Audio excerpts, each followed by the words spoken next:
new wave music, and more with Dave Sundstrom next on Retro Serial.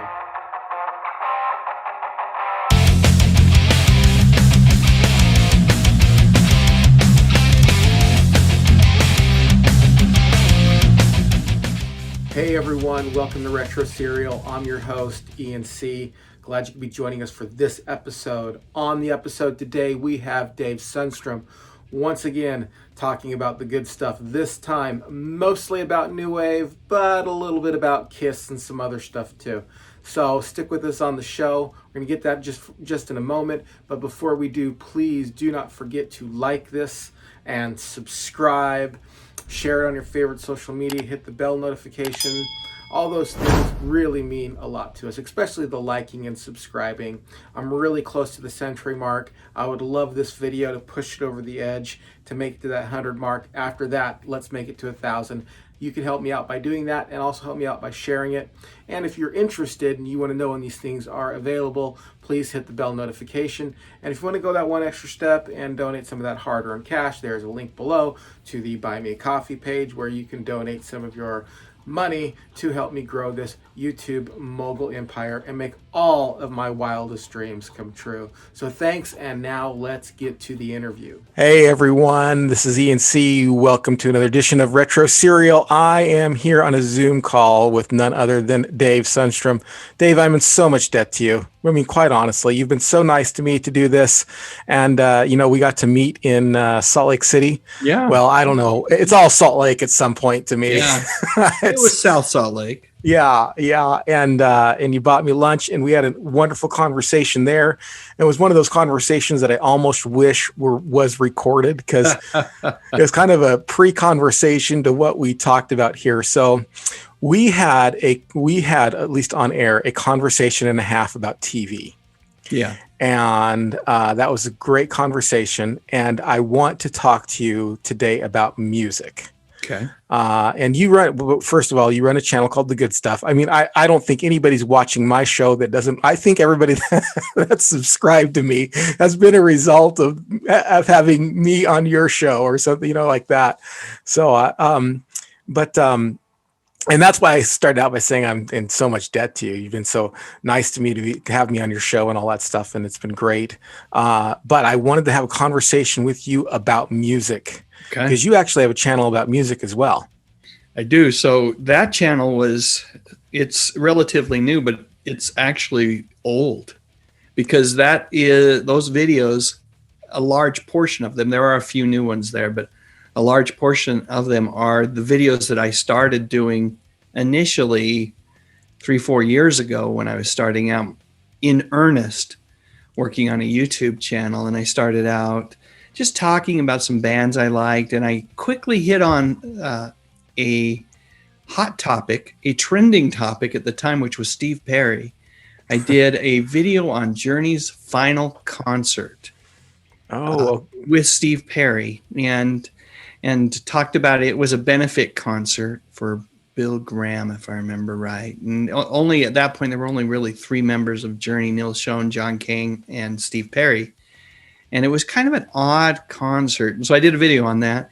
And all of a sudden I discovered there was this untapped audience. There were people, mostly ladies, by the way, because they loved the Steve Perry, that just really were hungry for videos on the topic. So I started doing more and more Steve Perry videos, but of course interspersing it with other music videos. And so I have this, once I kind of transitioned over to talking about sometimes music, but mostly TV and movies, they were a little odd. They just felt out of place. So I opened up the new channel and started transitioning the videos over there. And so that's what Dave's Music Memories is. It's an archive of really old videos, and you can tell the really old videos because the audio is horrible. And there's a lot of things that I was still learning when I was putting those videos together. But there's a handful of new videos out there too that every once in a while, once every 3-4 weeks, I'll throw something brand new out there. Something interesting, something new about music up there. Well, I wanted to have you on because, and I actually want to do another video with you talking about movies. Yeah. So I've done TV. Yeah. We're going to do movies, and today we're going to focus in on music. And the reason why I wanted to have you here to focus in on music is not just because you're a big music enthusiast as I am, but you grew up in what I would think was a unique time for music. You grew up at a time where you had an already established genre of music that we call classic rock, but it's not classic rock. It wasn't called classic rock back then. And you were there for the advent of new wave music. And I kind of wanted to talk a little bit about both things, about what it was like, because you were kind of like a young teenager in the late 70s kind of thing, mid-late 70s. Yeah, I was a mid teenager at A that mid point. a mid teen. I mean, when I was a mid Right in the middle of my teenager, teens, smack dab. right, that was a big time for music for me. I mean, that was like when I was listening to Motley Crue and Rat and Dokken and all that stuff. And so I know that people who are into music, that's a big time for them. And for you to be alive during that time and have your ear to the music world during that time and to hear this new sound coming in. I just wanted to kind of get your thoughts on it. What was it? Just to open up a little bit, and you can start anywhere. Yeah, so I mean, let me start with clearly I was there, right? As were lots of people, but I watched it from afar because it was I was in little old Woods Cross, Utah, little suburb on the outskirts of Salt Lake City. Not really a hotbed of music in the late 70s. Not there, while you can point to a number of bands that have come out of Utah in the past decade or so, Imagine Dragons, some other bands like that. There really wasn't known for being where you'd go to really kind of put your finger on the pulse of music. Yeah. But, and I also had another handicap, which was I grew up in a home that at least initially did their very best to suppress the rock and roll. Yeah, my dad did the devil's music. Right, he was a leader in our local congregation here. I grew up in the Mormon faith, and he was a leader there, and he was having none of that. And so, my first albums were the Carpenters, the Osmonds, and John Denver. That was the kind of stuff that I was allowed to listen to.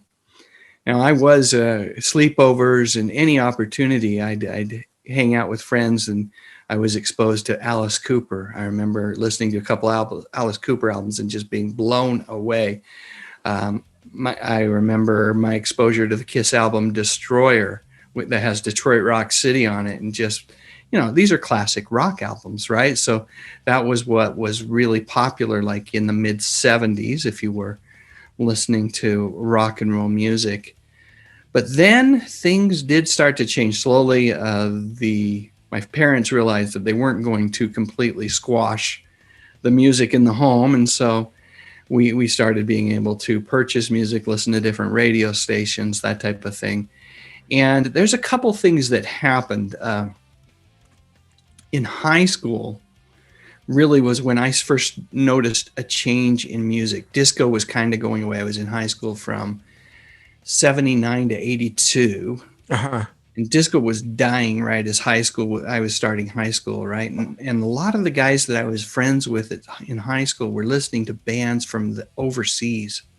And this was kind of eye-opening for me. So bands like the Boomtown Rats was one of the first bands I was exposed to. Not a name that folks are super familiar with over here in the U.S. They had one hit song called I Don't Like Mondays. And it's a kind of like piano-only song. The lead singer's name is Bob Geldof. He's the guy that organized Live Aid. Yeah. But they never really made it big over here in the U.S., but they were huge in England. They were actually an Irish band, but they were huge over in the U.K. And another band that was really popular at school where I was at, and everybody was playing we didn't even have stereos. We were all too poor for that. We had cassette players, but they were just like these regular old standard tape decks, right? Not even boom boxes, just the cassette players. Right. And Adam and the Ants. Yeah. Bow Wow Wow. XTC.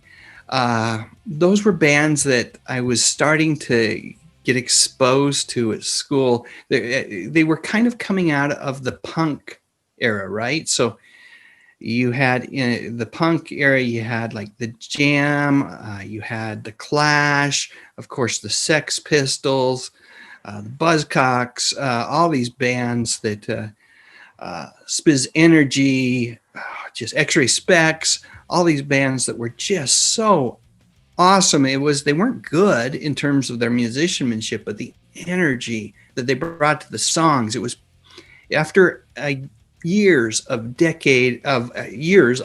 polished disco music, Right. just like this product that sure there's nothing wrong with some disco songs. There's some that I enjoy listening to, but I'm glad that went away. You're glad it went the way of the dodo quickly. Right, because right. Well, it is those bands of excess that kind of seem to burn up quickly. I feel that disco has that same kind of connection with hair metal.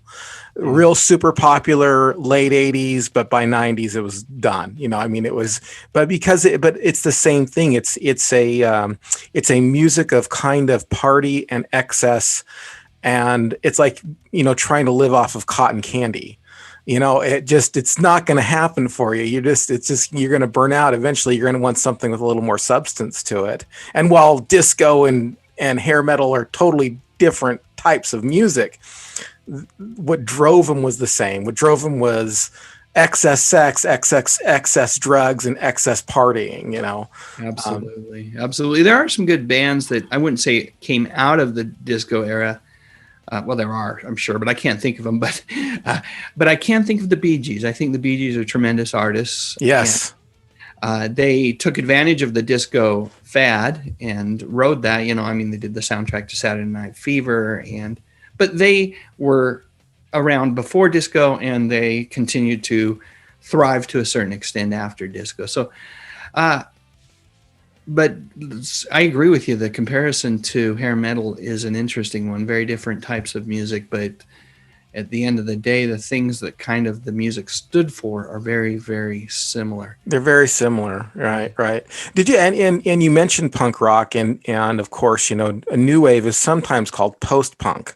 Yeah. It's really this almost the same kind of music. It just to me the difference between say new wave or post-punk and punk was a little bit more synthesizer heavy rather than guitar oriented heavy, a little bit more thoughtful about musicianship, a little more radio friendly, and a little bit more willing to be corporate, be kind of a corporate entity. That's fair.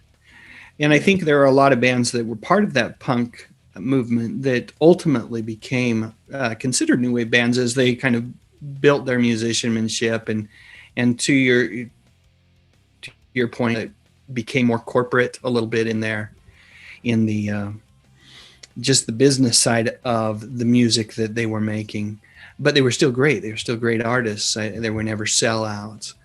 But so that takes us through the punk rock music of high school. I mean, there was lots of other music I enjoyed. I've always really enjoyed hard rock music and heavy metal. And so, bands like AC/DC and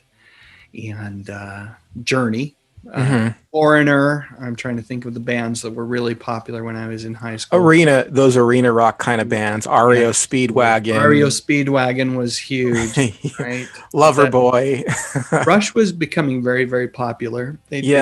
Queen was very popular. Loverboy is another great example of another arena rock band. That one out of Canada that really just kind of, for a brief second there, they felt new wave-ish. Yeah. But they weren't. So yeah, they were more in akin with like an REO Speedwagon or a Journey than they were. But I get you. I hear that synthesizer, especially on Everybody's Working for the Weekend kind of. Turn Me Loose was the one that I thought, wow, is this a new wave band or what are they? I think that was their first single, but ultimately over time, I like Loverboy, but they're just not a new wave band. Right.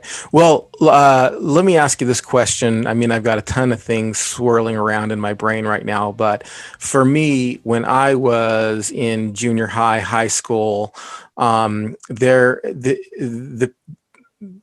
segregation really split down the lines of what kind of music you listen to. And I don't know if that was the same for you growing up in the 70s. I mean, you had people who were punk rock. Well, when I was a kid, you had people who were like new wave and they hung out with other new wave people. And you had people who, you could tell what kind of music they listened to by who they hung out with and by the clothes they wore and the things that they dressed in. You didn't really have too many crossover people. You didn't have too many. If you were a new waver, you were over in the new wave. If you were a heavy metal person, you were over with heavy metal people. If you were a pop, Debbie Gibson, Tiffany, you looked a certain way. Was that true with you as well when you grew up and going to high school? It was true of high school, right? I was never cool enough to be in any of the groups. But there certainly was. There was the New Wave Hall. There was the Cowboy Hall, because the area I grew up in had a lot of farming area too, and homes on farms. And there was the hard rock. Kids were kind of like the stoners. That's what we called them. There was Stoner Hall. There was Cowboy Hall. Yeah. And I probably could have hung out there, but I really wasn't much of a stoner, so I didn't fit in there either. But the beauty of that was I was able to be an observer and kind of, I think really, while I love new wave music, I love punk music, I love hard rock, I love country music. I think that early on, that not aligning myself with any one type of music really developed this love for all types of music. And I still to this day can appreciate the Carpenters, the Osmonds, and John Denver. Yeah. They all have their place on my playlists. And whenever I hear a song from one of those artists, they still bring a smile to my face. Right. Well, when we talk about new wave music, and the reason why new wave music became so popular had to do with the advent of MTV. Yeah. MTV came out, and really unfortunately, the bands in America were basically making videos kind of like concert videos, like them in concert, them in front of, which did well, but overseas, especially over in England and that kind of thing, they were actually telling stories with these little video clips, and they were putting much more production into their videos.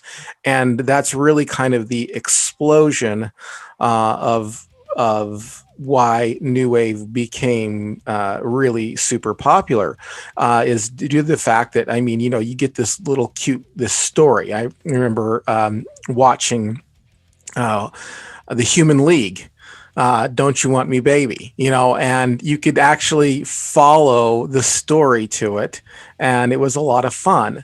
What did you think when MTV first came out? What were some of your early experiences? Were you allowed to watch it? Did you watch it later, or how did you experience that whole going from really no videos to going to videos? How did that affect you and your music listening to and your friends and things like that during that time? So I might be off a little bit on the time frame, but so I think MTV debuted in 81. I think so. August of 81. It was either that or August of 80, but I think it was 81. And so in my memory, in my mind, I feel like we didn't have MTV when it started. And it was a real battle in our home to get cable into the home. My parents felt like TV should be free. Yeah, right. So there was that conversation. Ultimately, though, I was working at a local Kmart, and I convinced them that, hey, if I pay part of the cable money, can we have cable? So it must not have taken long, because by the time I was a senior, I think in high school, I think this because I remember playing hooky and going and hitting a local hamburger joint here in Bountiful called Rennie's. Man, amazing banana shakes, hamburgers, and for like 70 cents they would just load you up with fries. And that's how I began my girlish figure, the work on my girlish figure that I have now. But anyway, so I'd go there, I'd skip there was a certain class that I like to skip. For those that live in Utah, it's called release time, and everybody knows what that means. I'm not going to go into details, but you know what it is. But I loved to skip that class, and I would go home, and I would watch MTV, and I would just, back then, MTV was the greatest thing in the world. You're right. They were little mini movies. Uh-huh. Duran they were the pioneers, right, of MTV, in terms of, they would not have had the fame, the popularity. And at the time, I kind of thought they were new wave-ish, but they weren't. They, as I look back, they were different. There was like new romanticism, if we want to throw a category on their kind of music. Pop, very pop. Yeah. Some decent rock. Andy Taylor's, I think, is a fine guitarist, and when he comes and goes in the band still, and when he's with the band, they definitely have a harder sound, and I appreciate that. But I would sit there and just watch the videos, and I loved the musicians that would show up there. It's there where they're not necessarily new wave either. They fit into their own category, where I developed a love for the Tubes. But other bands, I can look in the background here, my wallpaper. Boy George and Culture Club were big. Yeah. Big. Right. The Cars, Missing Persons, Human League, Eurythmics, The Fix, A Flock of Seagulls.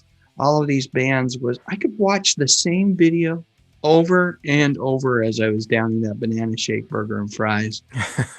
It was so new, right? Because like you said, back then, videos were just concert clips, and this idea that they would put together, they'd write a story, and the band members would act it out. And there was this director. You had these really famous directors. Well, they're famous now.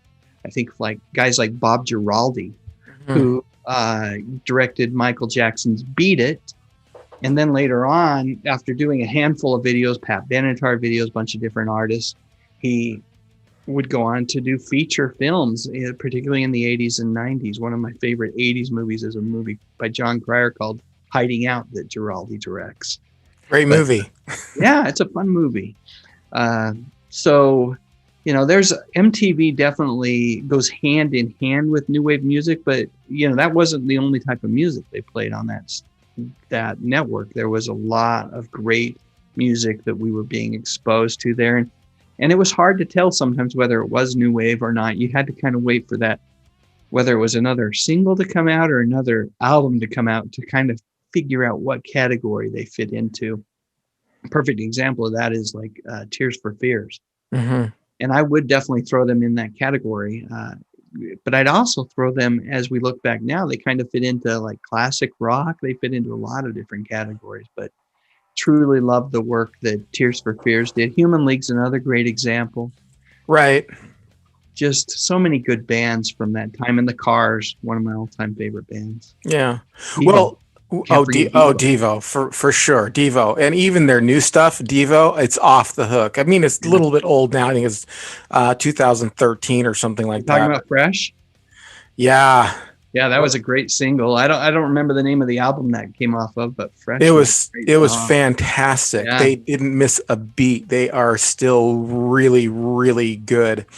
But as you were mentioning too, it's difficult to kind of define a genre of music, because you get a certain amount of bands, and of course there are going to be some that kind of push the limits of that genre, and you kind of go, well, is it new wave, is it not? I mean, people kind of sometimes they'll fight over it. I fought for a long time over classifying Nirvana as grunge. I reluctantly said, okay, they are grunge, but I mean, honestly, they sounded more punk to me. But because of their kind of garage sound and the way they dressed, of course, they definitely had the grunge label. Now, they were alternative rock for sure, but were they grunge? And I was just like, this is not a grunge. I was listening to other bands that came out of Seattle, and I'm like, this doesn't sound like anything else that I listened to. It didn't sound like Alice in Chains. It didn't sound like Soundgarden. It didn't sound like Tad. It didn't sound like anything else. It sounded more poppy and more punky than those bands did. Those bands sounded a little bit more bluesy. But then other people say, oh no, this is definitely grunge. And we talked about this a little bit with the alternative rock, because sometimes people think alternative rock, they automatically think grunge, because grunge was such a huge part of alternative rock. but that wasn't the only thing flowing into that umbrella of alternative rock. There was industrial music. There were bands kind of like Jane's Addiction, that certainly wasn't grunge, but was alternative. And I think the same thing happens with what we call new wave. New wave, of course, named after this slew of bands that were becoming popular across the pond. But at the same time, it's not like there was only one kind of band coming across the pond. It was like post-punk. Some of them were way more synthesizer heavy. Some of them had some synthesizer, but not as much. Like, for example, The Cure. The Cure is very guitar oriented, but I would say they push the boundaries of new wave, but I would definitely put them in the category of new wave, personally speaking. Yeah, Robert Smith's a genius, by the way. I'm a big fan of his music. I've always enjoyed everything that he's done with the various incarnations of The Cure that we've had over the years. It seems like they're always changing rosters, but Kiss Me, Kiss Me, Kiss Me is one of my favorite albums, and they're all good. They're all good. That one and Disintegration are my two favorites. Disintegration's awesome as well. I think that's right. Is that right there? Is that Disintegration? I can't see. Oh yeah, it is. There we go. It is Disintegration. Yep. I have to shout out to an old pal. That when I was probably a year after high school, I graduated. I became friends with a guy named George Miller, not the director of the Road Warrior movies, by the way, another George Miller, but he and his family had moved over from Ireland. And George was, of course, being over there, was a huge fan of a lot of the same bands that I was a fan of. He and his little sister Michelle, and he introduced me to a whole slew of other bands as well, ska bands. Oh, yeah. They kind of fit in as a subcategory of new wave, I think. The Specials, Bad Manners. There's just a bunch of Madness. The Selector, all of these bands, just so much fun to listen to, and he introduced me to those guys, along with opening my eyes to other bands within the new wave category that he was big into. If I remember right, he loved the Rats, and so we had that common love of that band. And he, being Irish, of course, U2 was a big band that he enjoyed as well. And he also loved a band that I had categorized not as new wave, and I think they aren't new wave. They're classic or hard rock, whatever you want to call them, but they definitely influenced new wave, which is Thin Lizzy. The Boys Are Back in Town. Okay. Phil Lynott. I hope I'm pronouncing his last name right. Mm-hmm. But George, that's a great thing about friends too, is that I'm sure you have a handful of friends that you can point to, Ian, that they helped kind of expose you to various different music. So their love and their exuberance for music was infectious, and it allowed you to see what they were seeing and love that music as well. And I certainly have to shout out to George and thank him for all the great music that he exposed me to when we were much younger men. Yeah. Ska was not, I didn't really get into any ska, and I'll have to go back and listen to some of it now that I'm a little bit older and a little bit more tame, I think, in my musical taste, a little bit more willing to accept all genres of music. But their ska kind of also reemerged in mid 90s, somewhere around there, like Walnut Squirrel Zipper or something like that kind of came out. And I thought, well, this is kind of, it might be good punk if they just get rid of those horns. Squirrel Nut Zippers. Oh, yes. Okay. But my initial thought was this is some good punk if they just get rid of those horns out of there. I didn't feel like it belonged in it. But, now it's just like, well, this is an art, they're putting it out. It may not be for everybody. And I have a much more tame view of other bands, that I don't normally listen to, that I didn't have when I was younger, unfortunately. Now, when I was kind of growing up and becoming of age, we saw the takeover where you basically had the death of one kind of music and then the emergence of another kind of music. And I was just listening to an interview with Eddie Trunk on this takeover. And he said takeover is a great word. I can't remember exactly how he said it, but he said it was just, it was like overnight. And it was an embarrassment almost to be involved at all with the previous aligned music. Do you feel that happened with new wave versus what we call classic rock, or was it not as big of a thing? Could somebody still be in new wave, and it was almost like if you started listening to Nirvana and Pearl Jam, you didn't just say, oh, I like Rat. You were like, no, Rat's the stupidest band. Motley Crue, Poison are the stupidest bands in the world. We hate those people. They're the dumbest thing that ever. I wish that you had this almost animosity towards what came before. But I feel as though that was a little bit new. Did that happen when? I mean, you had this explosion of MTV and this explosion of new wave. Did you feel like that happened with all the bands like Journey? Like if you didn't look back at Journey and go, oh man, no, they were always popular. So we didn't have that happen. We did have that happen to a certain extent with disco. Disco really died. It just like went splat, right? Right. It's very popular. You turn around the next day and it's dead. Yeah. And there were certain bands. I mean, one of my favorite bands experienced a bit of that. And you can see it with certain bands. They just kind of fall out of favor with the public for whatever reason. And the band in particular, I mentioned them earlier. I love their early work, and everybody knows who they are. It's Kiss. Oh yeah. By the time the late 70s rolled around, Kiss was like only nerds and geeks liked Kiss. It was no longer a cool thing to do to like Kiss. And this is particularly around the time they released Dynasty, which actually had a disco track on it.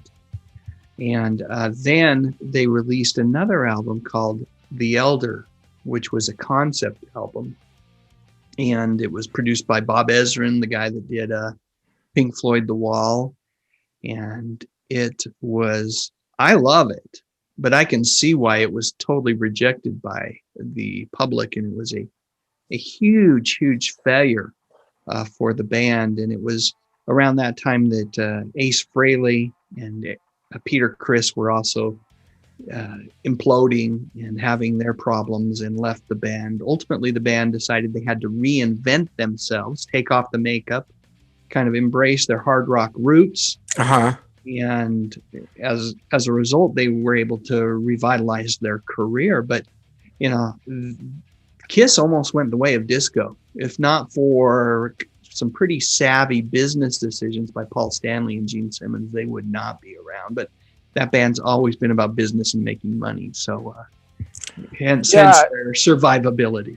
They did. I know that they did a little bit. They experimented a little bit with disco. Of course, I'm listening to that in retrospect. I wasn't listening to Kiss when I went at that age, but they did in my music journey reemerge as a heavy metal, glam metal kind of band almost, especially when they took off their makeup and they got Vinnie Vincent as a guitarist.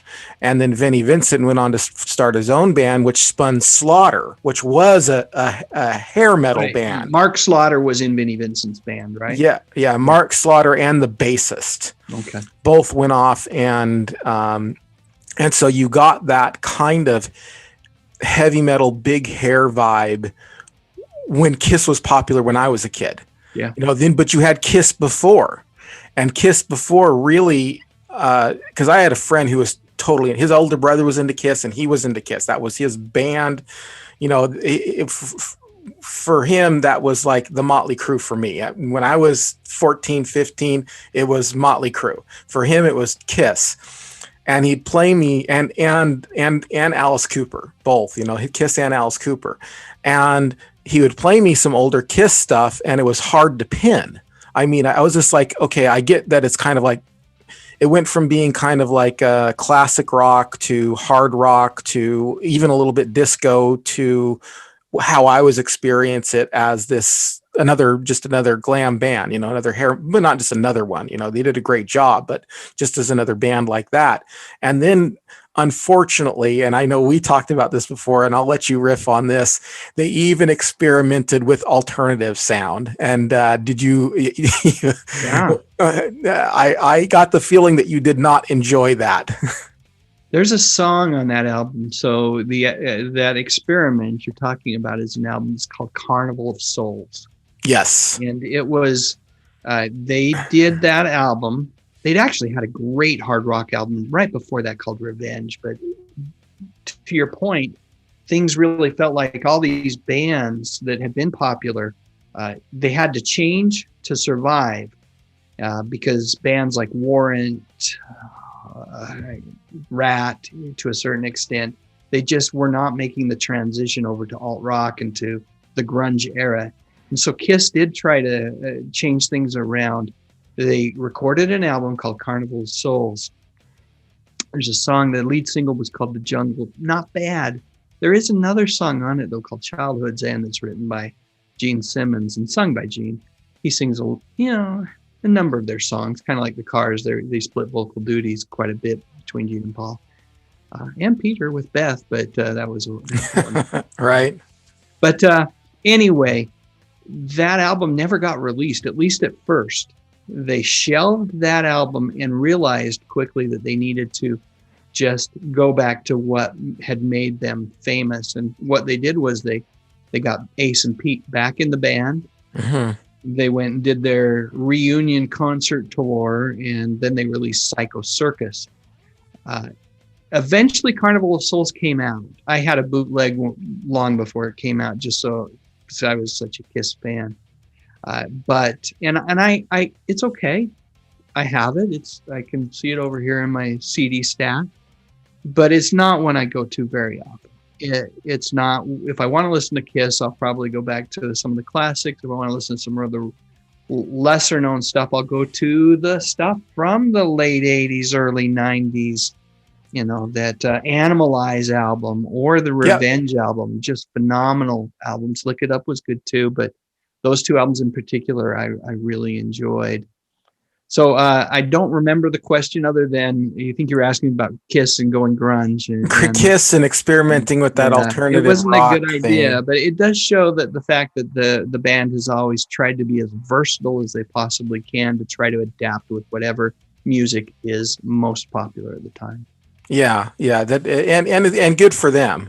I mean, they, like you said, they are a business-oriented band, so they don't mind being corporate.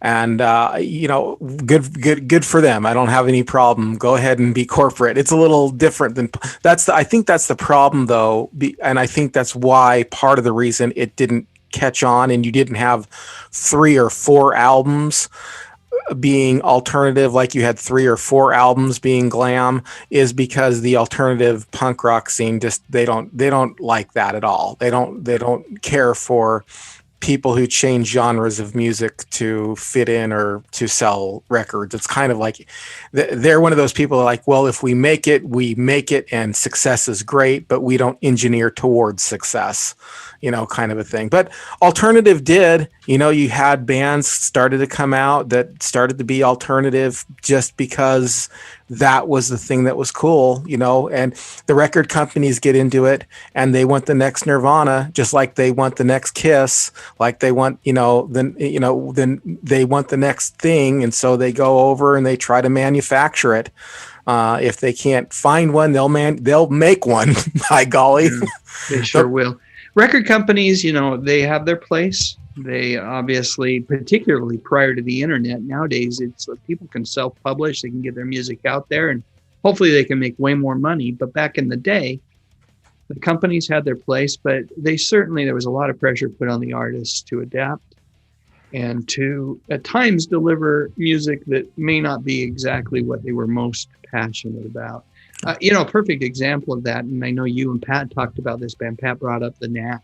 Mm-hmm. Which was a band that they had an album called Get the Knack. It was their first album. It was released in 79-ish, I want to say, late 78, early 79. Had the monster single, My Sharona. And immediately they were pressured to come up with a second album.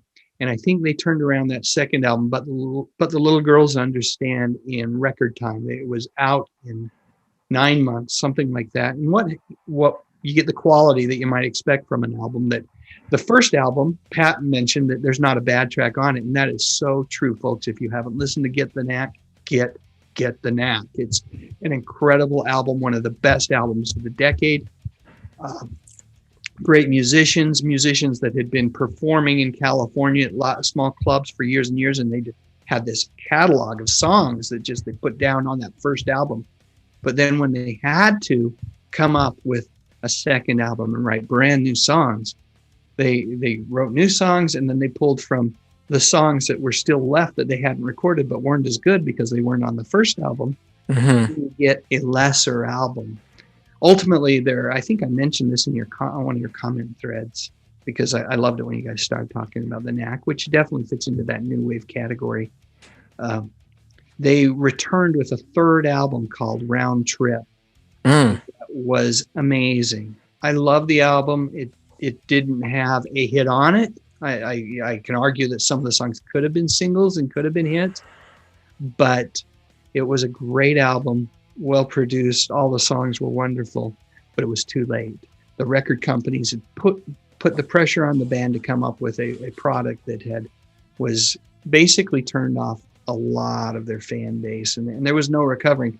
They did ultimately, over the course of the next 10, 15 years, release a number of albums, and many of them were good. I enjoyed, but there nothing like that first album, and it was all because of the meddling of the record companies. And for that reason, I think it's great now that there's this opportunity. Sometimes it's harder. Folks have to really figure out what that path is to get their music heard. But they don't have to be reliant upon the record companies anymore. They don't have to be reliant upon what some executive in California or in New York tells them is the type of music they need to be playing. And it's just a wonderful thing. It's a wonderful time to be a music fan or a musician. Yeah, at this point, everybody's got a chance. It wasn't like before where you had to be discovered. The difference is you just have the tenacity. You have to have the tenacity. You have to be your own boss. You have to be able to get up and say, I'm going to, promote this. I'm going to write a new song. I'm going to record this. I'm not going to, you don't have the record company there to promote you or to make you do it or say, hey, here's the studio time and you got to be there during this time. You have to be very self-driven to do that. And it's true with all kinds of entertainment, all kinds of platforms, with YouTube anyway. That's what I was going to say. It kind of sounds like the work you're doing with your YouTube channel, Pat. Yeah. It's just a matter of saying. I called you Pat, Ian. Yeah, that's okay. I thought you said man, what you're doing with your YouTube channel, man. I called you Pat. I was still thinking about that conversation. Yeah, I really love that video. By the way, folks, if you haven't had a chance, if you're watching this video and you haven't had a chance to go back, and audio quality isn't great. Ian's got to work on that, but Pat's a little faint. But boy, oh boy, did I love that interview that you had with Pat, Ian. And it was just a really good conversation. I'd encourage folks to go back and listen to it. I'm definitely trying to work on the audio quality here. I think I might have fixed it with you. We'll see how this one turns out, because I think I turned a knob here at the very beginning because was having the same trouble with Pat not being able to hear him, and then when I went back and listened, he was so faint. But on this time I did, before we got on the air here, I turned this knob on this particular mixer that I'm using, and you came in louder. So I'm really hoping that will fix it. I really am. Crossed. If it doesn't sound good, let me know. I've got some tweaks. Okay. I will certainly let you know before I publish it, hopefully the next day or two. A couple more questions I wanted to ask you this too. It just kind of randomly came to my mind, and it was a little bit off the subject of new wave, but on the subject of music. How did you feel about Ace Frehley's 1988 album that kind of came out when you're talking about Frehley's Comet? Yes. Because I was a fan. I liked it. I love everything Ace has ever done. Everything Ace has ever done. There's not a period in Ace's career. Ace Frehley, if you're listening to this podcast, if you hear it at any point, know that you are a god. at least in the world of music. And I'm a huge fan of his work. I so wish that Ace had not had some of the struggles that he had, because I truly believe that he was, while Gene and Paul are the brains behind Kiss, Peter and Ace were the heart. And when they left at various points throughout the band's career, a little bit of the heart goes away as well. Yeah, that's a good way to put it. I can't say I ever really had my ear to the ground with Kiss. Of course, it was one of those things that was on the first hour of Headbangers Ball, especially the Lick It Up album, when they took their makeup off and you had Vinnie Vincent and, those little extended guitar solos with the fast ripping guitar kind of thing happening. It was on, but I like what you're saying there. You got the heart, and then you've got the business mind of the band as well. Gene, let me just in case Gene and Paul ever listen to this or watch this, I'm not taking anything away from your creative talents as well, but one must admit there was a lot of passion and heart with Peter and Ace. It's not the same without him. I mean, it really isn't. I mean, there are some bands where you can pull somebody out and put somebody in, and it's really not that big of a deal. But there are some bands you pull somebody, it makes some change somewhere, but you pull somebody out and you put somebody in, and it makes a big difference. And I think Ace Frehley is one of those. I mean, really, quite honestly, in respects, it's a different band, with Vinnie Vincent rather than Ace Frehley. I mean, it is more glam metal with Vinnie Vincent than it is with Ace Frehley. Yeah, totally agree. I know Vinnie Vincent only stayed with them for 2 albums, I think. One. Oh, one. Oh, wait, no. He joined while they were making Creatures of the Night, helped write the songs on Creatures of the Night, which included I Love It Loud, and then was there as a full band member for Lick It Up. But by the time Animalize rolled around, which was the next album, I want to say Bruce Kulick was the guitarist. Yeah, I know that they had some problems with Vinnie Vincent. Yeah, there was problems. I think a little ego got in the way.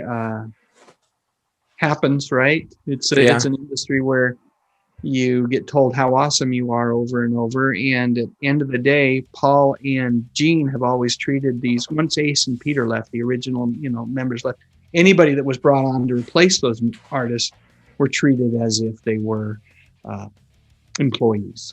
Yeah. So the deal that Vinny had, the deal that any of these artists have had that have joined Kiss has been one of an employee-employer relationship with Gene and Paul. Yeah, and I get that too. I listen to a lot of interviews, and a lot of interviews come up on my YouTube, with about I worked with Kiss during this time, or I worked with Ozzy Osbourne during this time, and the same thing happens with Ozzy. With Ozzy Osbourne, it was very much after Randy Rhoads left, it was not a band anymore. It was Ozzy Osbourne, and you are the employee. And Jakey Lee was talking about how he would give up all of his money for Bark at the Moon if they would just let him take credit for his songwriting, but he didn't get any credit on it for any of that. There was basically an employer-employee relationship. And of course, that's the nature of that end of the business. It's ugly when it comes out, but it does come out. And when you cross someone like Sharon Osbourne, you don't want to mess with her, because I know that they went back on some of those classic albums and actually re-recorded like bass tracks and things like that to actually excise and completely cut out original musicians from those albums. If you buy those albums now, you're not getting the original recording. You're getting part of the original recording, but with new parts added in. Yeah. Interesting. I didn't know that. Yeah. Okay. I got a couple other questions for you. So hey. Did you have, so were you an 8-track guy, or were you a cassette guy, or were you a vinyl guy? I got my first stereo, console component stereo, whatever you want to call it. It wasn't component. It was an all-in-one. It was like a 4-in-1 when I got my Eagle Scout. So that was bribery. Mother knew that The But you only were a way good kid. You got an Eagle Scout. You were a good kid. And the reward was this stereo unit, and it was an all-in-one. It had cassette, turntable, AM, FM, and 8-track. Oh, wow. Yeah, it was awesome. So my John Denver 8-track that I got, or recording, was an 8-track. And I'm trying to think, most of the others were albums, but I do have that 8-track. I might have had a couple others, but I was really annoyed, and I think 8-tracks are cool now, by the way. It's amazing what time does. Yeah. But I was really annoyed by the whole way the 8-track works with songs. If it was like switching to another track. An 8-track, by the way, only has 4 channels. So there'd be all the songs on 4 separate sections. They're 8-tracks because you have 2 tracks for each channel. Mm-hmm. So channel 1 would be like the first 3 songs, if they could do it perfectly. But sometimes on those 8-tracks, I don't know if you remember this, Ian, they just couldn't time it perfectly. So you'd have this great song, and it would fade out as it moved from like the second section to the third section. And you could bounce around on the 8-track player by hitting the 1, 2, 3, or 4. Right. Forward and backwards in where the songs were. But the whole fading out and fading in thing as it switched channels, lame. They just, that really for me was a bummer. And as a result, that was not my preferred method of purchasing music. I can see where that would be handy, like if you were traveling or in a vehicle, with truckers or someone who's always on the road. And pre-CDs or MP3s, you couldn't just push a button, hear a song, right? You'd have to fast forward on a cassette. So I can see where they were handy, but I hated the fade in and fade out. So now. So did you have tapes? Yeah, I had lots of tapes. I embraced the cassette tape technology. Yeah. And that was, I think it was about 50-50, but at some point, I'd say 83-ish, 84-ish, I realized that the superior product was the LP. Yeah, right.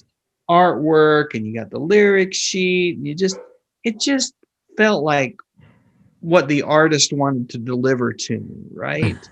Yeah. So I quit buying cassettes at that point, and if I got one as a gift, that was great. But I quit buying them, and then transitioned over to CDs when CDs came out. But I'm actually transitioning back to LPs. I've got me a turntable, and lots of people are. They're going back. They're like LPs, with the vinyl and stuff, and it's just.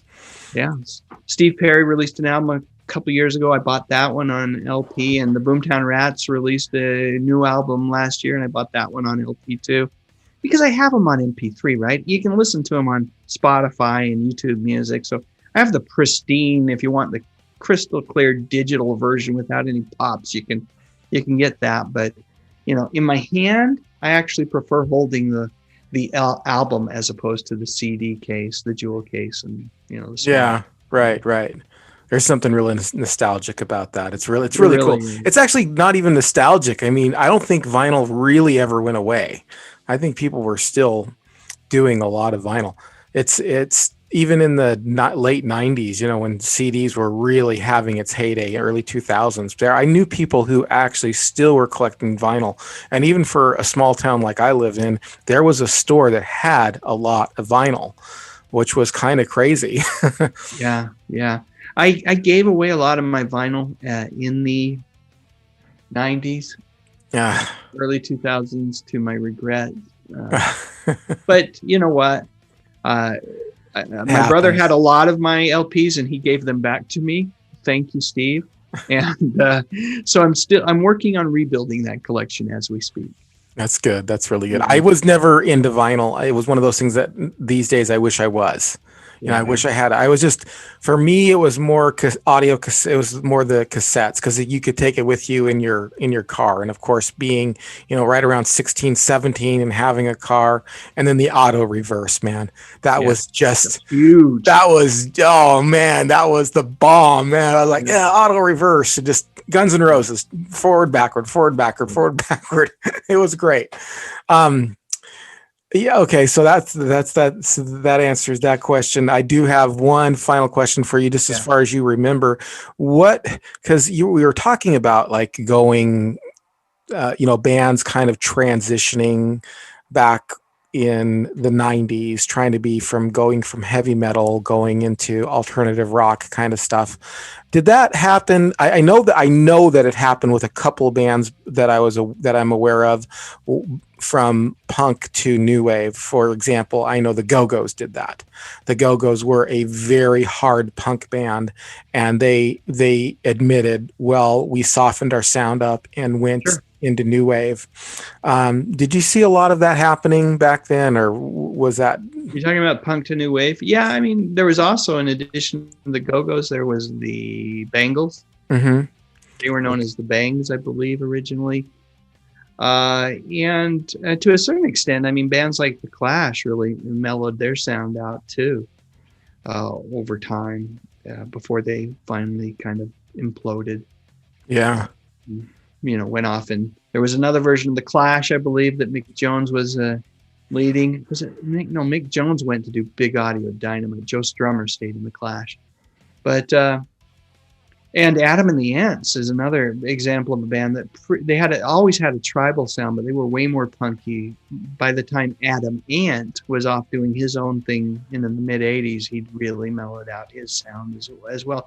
I think we talked about that a little earlier. I think a lot of these musicians, as they became more adept with playing their instruments and really started to understand a little bit more in terms of music theory, and they just became more ambitious in their songwriting. The music changed quite a bit.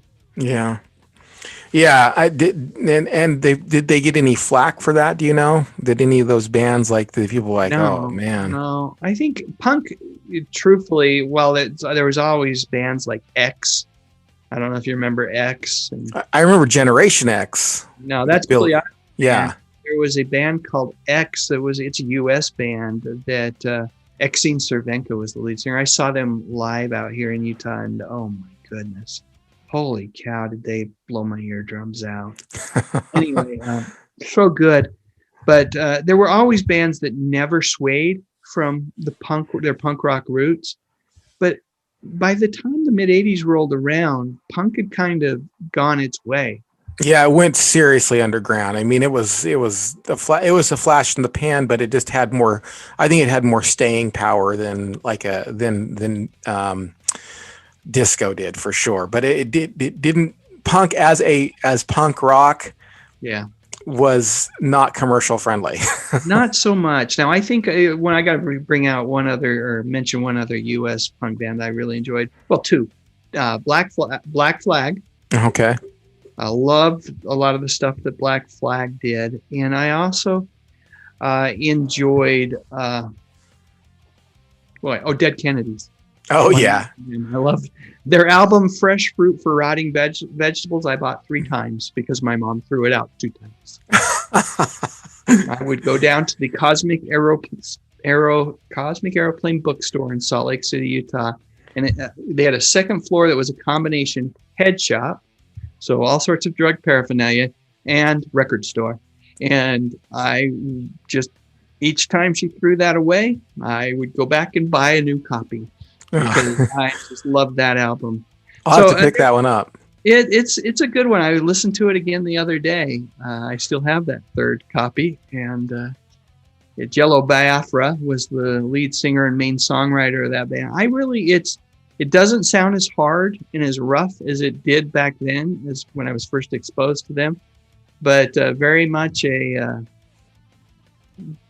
listen to the words and move beyond some of the crazy things that are said and try to understand why it was being said. And there's some really valuable lessons to be learned there. I do also have to mention there is a kind of post-punk band that embraced a lot of punk's roots, which is The Offspring, and I do enjoy The Offspring.